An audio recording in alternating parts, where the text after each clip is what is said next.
উঠায় দেব। তো নিশ্চয়ই ফজরের ওয়াক্তে কোনো ছেলে মেয়েকে ঘরে ঘুমাইতে দিবেন না।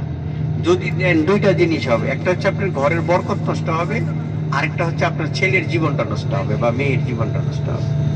কোনোভাবেই সে যদি আধা ঘন্টা আগেও ঘুমায় তবুও না, তাকে ফজরের নামাজের জন্য উঠাই দিবেন এবং ঘুমাইতে দিবেন না। ঘুমাইতে দিবেন জোহরের পরে।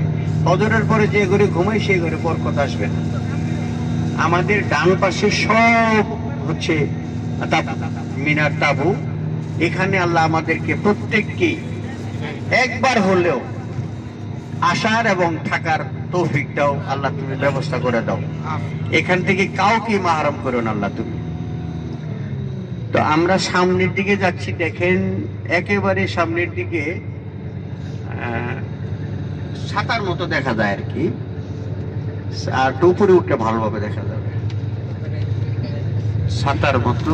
এটা এখানে তিনটা ছাতা দেখা যাবে, আসলে তিনটা শয়তান, প্রথম শয়তান, দ্বিতীয় শয়তান, মানে ছোট বড় মেঝো বড় তিন শয়তানকে আপনার পাথর মারতে হবে। প্রথম দিন একজনকে, আর এরপরে দিন তিনজনকে 7টা করে পাথর মারতে হবে, এটা জামারা।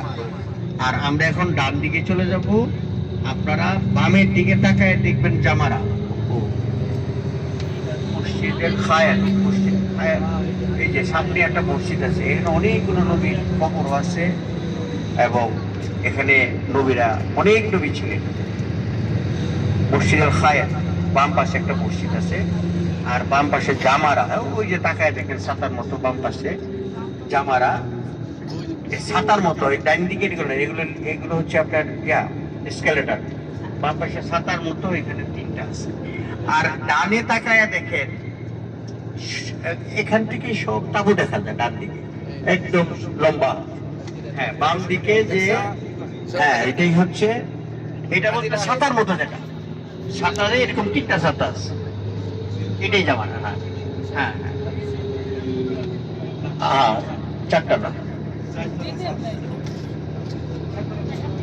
আর ডান দিকে তাকায় দেখেন সুন্দর দেখা যায় এখান থেকে সমস্ত মিনার তাবুগুলো সমস্ত, এবং পাহাড়ের উপরেও আছে সামনে। অর্থাৎ মানুষ, এত মানুষ এখন হয় হাজি, যে তাদেরকে নিয়ন্ত্রণ করার জন্য, তাদেরকে বাসস্থান বা থাকার জন্য পাহাড় পর্যন্ত আমাদের তাবু করতে হচ্ছে।